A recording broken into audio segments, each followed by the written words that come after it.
Congratulations to all of our 2021 high school graduates. This is such an excellent milestone for you to celebrate in your life. And it's certainly a weird year to have a graduation, but I can guarantee you your graduation will be very memorable. If you were required to give a speech about your graduation, I'm sure it would have significant memories and moments shared. There would be lots of people to thank. There'd be friends who got you through hard times, friends that helped you achieve, friends that just made everything a lot more fun. You would have teachers and school staff from different periods of your life to thank. You'd want to name every single significant family member who helped you on your way. And maybe you'd even want to thank yourself. I mean, you did some hard work to get to this point. Now, if you were really pressed, I'm sure you would also have a list of people on your not thank list, people that were not helpful in the least, getting you towards your graduation. Maybe they made certain grades of your experience miserable. Maybe they made certain school experiences very stressful. Maybe they let you down in colossal ways on your way to your graduation moment. There may be some people who were more of a barrier to you than they were a helper. Now, here's the crazy thing about some of those people on the not thank list. Some of them were really trying to help. They really were. Their intent was to help you. Maybe they thought if they said just the right biting comment, it would motivate you to do better and try harder. Or maybe by pushing you to the point of breaking, they thought they'd push you into something good. But none of this was helpful, and it was actually very harmful and very discouraging in your school process. Now, I find many of these unhelpful situations and misunderstandings happen between different generations. And it's not always just older generations doing this to younger generations, pushing them and prodding them in ways that are unhelpful, saying things that are unhelpful. It happens the other way too. Younger generations can try to help in different ways while being incredibly discouraging at the same time. People of different generations than our own often have our best interests at heart, but they often have ways of helping that are often really confusing to us. So we find ourselves fighting one another all the time, even though we might be trying to accomplish many of the same things. And we might find ourselves fighting each other, even though we want to have each other's best interests at heart. We feel like we are constantly fighting against intergenerational awkwardness and miscommunication. We feel like the stepdad Philip in his relationship with his stepson, who is now an adult, Sean, in the British horror comedy Shaun of the Dead. And all throughout their lives, stepson Sean and stepdad Philip have had very antagonistic and stressful relationships. And it's not until Philip is dying that he's able to fully express all that he wanted for Sean. He says, Sean, it's not easy. Being a father is not easy. You were 12 when I met you. You had already grown up so much. I just wanted you to be strong and not give up because you lost your dad. I have always loved you, Sean. I always thought you had it in you to do well. You just need motivation, someone to look up to. I thought it could be me. Just take care of your mom. That's a good boy. And then he dies. So of course he dies, and of course where it's a horror movie, he reanimates as a zombie, but that's not really the point. The point is his words are so relatable. From generation to generation, we want to see each other succeed, but we don't always know how to express this. And when we try to support each other, sometimes it comes off as pushy, or sometimes even worse, it comes off as rejection. So we share this same space in our families and in our churches, unable to truly care for each other and truly share how we're caring for each other until it's too late. Now, before this sounds like one of those sermons that tells, the older generation how to relate to the younger generation, it isn't. This is for all of us, because all of us, no matter how old we are or how young we are, we all have next generations coming up behind us. Toddlers follow elementary school students. Elementary school students follow junior high students. Junior high students annoy high school students, but they're coming up behind them as well. And on it goes. No matter who you are, you need to be looking at who is coming up behind you and sorting out how you can best support and encourage them well. Now, thankfully, we have Timothy in the book of Acts and in other parts of the New Testament to show us the way. No matter what age we are, Timothy and his connection to his older mentor, Paul, teach us to always look behind us. The scriptures about Paul's connection with Timothy are going to parallel with stories of people that are connected to our church. So we're going to read through some of these passages about Timothy and refer to the ones that have been read earlier. But we're also going to contrast those and compare those with the experiences of many people within our church, people who had generations ahead of them that really cared for them. So here's their introduction to Timothy in the book of Acts, Acts 16, verses 1 to 5. Here we see that Paul invests in Timothy. Paul came to Derbe and then to Lystra, where a disciple named Timothy lived, whose mother was Jewish and a believer, but whose father was a Greek. The believers at Lystra and Iconium spoke well of him. Paul wanted to take him along on the journey, so he circumcised him because of the Jews who lived in that area, for they all knew that his father was a Greek. As they traveled from town to town, they delivered the decisions reached by the apostles and elders in Jerusalem for the people to obey. So the churches were strengthened in the faith and grew daily in numbers. Paul hears about this disciple named Timothy and hears of Timothy's good reputation, and Paul takes an interest in him. He wants to work with Timothy. He wants to teach him. He wants to take him on some missionary journeys with him. Paul invests in Timothy, invests of his time, his life, his ministry, and his travel. So some people have had meaningful investments put into their lives financially, and Julie Hunt tells us such a story. She says, an elderly gentleman in his 90s from my church gave me a scholarship that helped enable me to go to Baptist Leadership Training School in Calgary back in the mid-70s. He was a member who cared about fellow believers no matter what their age. The youth of the church were important to him. BLTS proved to be a life-changing experience for me.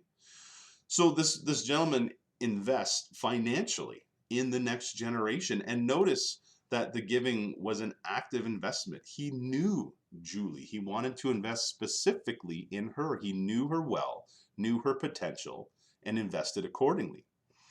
Now, some other forms of investment may come in the terms of clear encouragement. One of our YETI youth alumni told me, I would say the times I felt encouraged and valued that I can remember off the top of my head have been on my birthday. My parents give me a card every year telling me all their hopes and dreams they have for me and how they are proud of the man I am becoming. And so we note that this investment, again, isn't just that generic praise, it's specific, observant encouragement. It's a genuine blessing. It's a genuine investment. Investment also comes by providing a community of encouragement and hope for future generations through that community. Tracy Hunt explained to me, I always collected inspirational poems, and the songs we sang in church were an encouragement for me. I felt seen and loved by God when I sang. I guess maybe too, my grandma's faith and church affiliation was the most encouragement for me, so I followed her lead. And so we have Tracy exposed to good, healthy, encouraging, God-focused community. And that is an investment. When we invest in our community in that way and building it up in that way, it truly is an investment into younger generations. Investments in the people that come behind us come through generosity in time, generosity in encouragement, generosity in finances, and generosity in community. So we also see in the relationship between Paul and Timothy that Paul asked Timothy to do hard things. Because of this invested relationship that Paul has in Timothy, Paul seems to have this permission to encourage Timothy towards difficult decisions and challenging things. So you may ask, what kind of difficult things does Paul ask Timothy to do? Well, let's look in verse 3 of chapter 16. Paul wanted to take Timothy along on the journey, so he circumcised him because of the Jews who lived in that area, for they all knew his father was a Greek. Yikes. Paul asked Timothy to be circumcised. That sounds crazy. Why would that matter? I mean, was Timothy doing nude preaching? Like, what's the deal here? Well, the reasons for Paul's request were actually very practical. There were a lot of tensions between some Jewish and Gentile followers of Jesus. And many Jewish followers of Jesus were expecting new followers of Jesus to follow the Jewish laws, such as circumcision. Paul was clear in his teaching that people were free from these expectations. However, Timothy, being a Gentile, had not gone through the Jewish expectations or rites, and Paul has him get circumcised so there would be no barrier at all between Timothy working with the Jewish people who were followers of Jesus. It was a means of meeting people in the middle. It was a means of making sure people were on the same page. This was not an expectation of new believers, but Timothy was doing this so that he could best work within the cities that he was going to. This was a means of making ministry and life more practical. It still might sound like a lot to wrap our heads around, but it was a demonstration of being willing to meet people where they're at. And so Paul encourages Timothy to take this very difficult step. Now, to be clear, if someone takes an interest in your life and wants you to help with something, but one of those requirements is circumcision, run, right? Like, that's not the kind of thing that you should be asked today to be taking part in. But in the dynamic between Paul and Timothy at this time in the church, this was something that had clear practical ramifications. So when we have solid relationships and trust with generations coming behind us, we can encourage them to do difficult things. So here are some examples of the older generation taking interest in the younger generation and being able to have hard conversations with that generation's best interest in mind while doing this in a really encouraging way. Here's an example from our regional minister, Dennis Stone. He said, "A deeper item of encouragement to me was the couple of times that older Christians I respected took me aside and gently offered correction. In doing so, they showed me a certain respect as significant to them and as one who could and should understand a deeper and more important message of Scripture. So the correction seemed to come not from them personally, but more like the voice of God Himself." So this advice that Dennis was getting wasn't from nagging people or insufferable people. This was people that had a real, genuine interest in his life and ministry and genuinely cared and could care in an encouraging way. Instruction and correction always needs to come from a good place. Too often we end up lecturing and nagging and being overbearing, and no one wants to stick around and hear about how bad they are.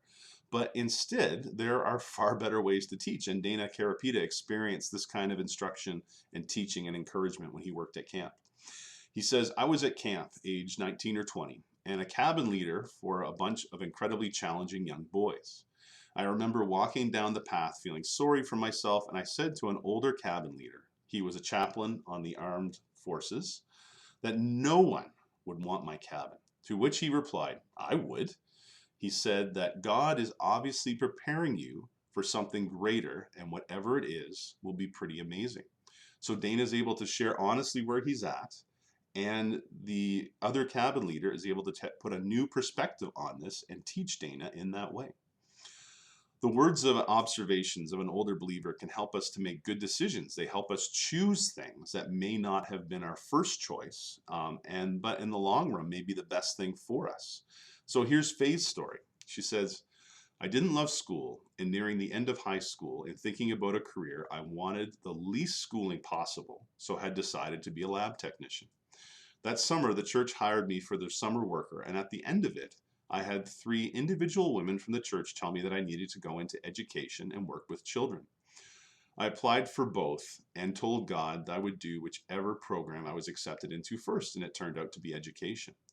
I continued to work my summers at the church through university, running day camps, and also volunteered leading youth group during the year.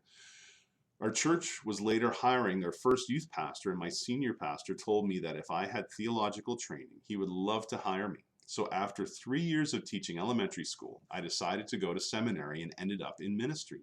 So much for the least amount of schooling after 8 years of post-high school education. I'm sure many of us can speak of the good directions and good decisions that we were led into because of the perspective of someone else, that someone cared enough about us that said, hey, would you consider this? Or maybe challenge us on something that we weren't letting ourselves be challenged on. And we've done way better with their input. And again, just so we're absolutely clear, nobody should be circumcising anybody. All right? Got that? We look further and we see that Paul needs Timothy. Now, did Paul really need Timothy? Probably, but Paul certainly behaved like he needed Timothy, like Timothy was someone he could rely on and had to rely on. In Acts 16 through 19, we see moments where Paul sends Timothy somewhere on Paul's behalf. We see him specifically request Timothy for certain tasks, and he sends him to accomplish tasks without his supervision. Again, Dennis Stone gives an example. He says, I was encouraged by an elderly couple in my church. I remember meeting with this couple, and the wife showed me some notes from the first sermon I ever did written into her Bible. Wow. So when Dennis gives his first sermon, the elderly couple listened, they engaged, and as a result, they were deeply impacted by Dennis's teaching. They really took what he had to say seriously. They weren't patronizing about it. One of our current members of the YETI youth group at our church spoke of being fully acknowledged and needed within the church. This student feels valued when people take my questions seriously and don't just brush them off as not being important because I'm a teenager, since we all go through a rebellious phase, acting like my contribution means something and not being patronizing to me. So we see that when we really value people, when we really value their input, that goes a long way. People know when we're only half listening without the intent of actually considering what they're saying. They know when we aren't being genuine in the way that we're interacting with them. And so to really listen in a way that's not patronizing, to really take people's perspectives in mind and really consider them and even put them into practice, that goes a long way. We also see that Paul trusts Timothy. There are several times in the passages that we read that Timothy is sent on missions without Paul at all. I mean, Paul is doing the sending, but he fully trusts Timothy as he sends him.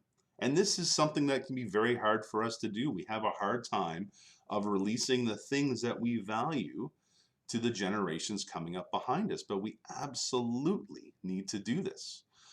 Colleen Clausen experienced this kind of trust in her summer employment. She says, the first thing that comes to mind is a summer job I had in my first year out of high school. I was working on the maintenance crew for the school district, and I was assigned to an electrician to give him a hand adapting all of the fluorescent lighting in the office and foyer of one of the schools. After working with him for a week or so, he went on vacation and entrusted me with the job. I felt so important, having coffee breaks in the staff room and spending my days on a ladder installing reflectors and rewiring the ballasts of all the light fixtures so that they could only use 2 tubes instead of 4. The electrician was a Christian man, and he had earned the respect of his superiors for his work and for his integrity, and they trusted him when I said I was ready to do the work while he was gone. To be fully entrusted with a task goes a very long way. So we invest in those who come behind us, no matter what age we are at. We look behind us to see who's coming up behind us and do our best to encourage them. We engage them in a way that allows for difficult conversations to happen while offering full support. We live in a way that shows that we need them and we trust them. We give away leadership and responsibility and opportunities. Like Paul does with Timothy, we must always look behind us. And that requires us to take a moment to pay attention and to really listen. Gord Hunt shared a story of how he found just this listening and attentiveness to be essential in his life. He says, when Julie and I, with Steve and Laura, took off to Zaire, we were in the middle of nowhere. I was a rookie doctor doing stuff that even now makes me wonder where I got the nerve. The other doctor in town was a local guy and treated me like the scum on his shoe. No joke. I felt a lot of stress and pressure. Over the course of the 2 years we were there, Bob Berry, Malcolm Card, and Muriel Bent came out and stayed with us. They were the upper echelon of CBOM, Canadian Baptist Ministries now. The encouragement was not what they said to us. It was showing up at our house in the middle of the jungle and listening to us tell our stories, good and bad. They cared for us without mothering us. I imagine that's what the churches in Turkey felt like when Paul or his designates would show up for one of his or their visits. Presence and listening are encouragement too. When we really listen to those coming up behind us, no matter how old we are, when we listen to those coming up behind us, we really show incredible value. We learn something too. And the boost that it gives these people to be fully heard and acknowledged goes a very long way. What are your stories? What stories can you think of where someone that was older than you took an interest in you and really built you up in a real positive way? Was it something that they said, the right words at the right time? Was it a continuous investment? Was an example that they set? Class of 2021 or not, where have you been encouraged, acknowledged, or valued by the generations ahead of you? Consider the stories that have impacted your life and your faith in Christ. And like Barbie Patterson, realize that you can pass this investment on. Barbie says, when I was 19, in between years 2 and 3 at college, I was given the summer job of filling in as church secretary for 2 months. I was already a good typist, but did not have much other office experience. This church had some members who examined each bulletin with eagle eyes to spot any typos with the goal of reporting these to the pastor. We don't want to be those kind of people. You might remember that in those days, there were no computers, no autocorrect features on the typewriter. Yes, typewriter. So I had to be extremely precise in setting up the margins, indenting, typing, etc., without all the Microsoft Word helps that we enjoy today. In addition, I was entrusted to keep church news confidential. At the time, I didn't fully appreciate the trust shown me as a very young woman to do this job. Now that I look back, I understand that the church was encouraging me in what I do well by offering me the job, and that this job helped me secure similar positions after graduating from college. I strive now to do the same for young adults in whom I spot ability and the desire to serve God with what they're good at doing. Think carefully about the ways that you have been encouraged. How have people older than you really invested in you, given you the time of day, entrusted you, and cared for you? Always look behind you. Look to the generations coming up behind you with care and with generosity. And do this in the attitude of Jesus, our Lord, who said to his own disciples and to us, this is Jesus talking, this blows my mind. Very truly I tell you, whoever believes in me will do the works I have been doing, and they will do even greater things than these, because I am going to the Father. Jesus was looking behind him and blessing his disciples and us to do incredible things. He's saying, greater things will you do than I have done. That is amazing. That is an amazing way of investing and caring and speaking great things to us. So if this is the pattern of Jesus, this is the way that we ought to live as well. Always looking behind us. As we carry on the mission of Jesus in our world, we must do so in his same attitude, blessing the generations that come behind us.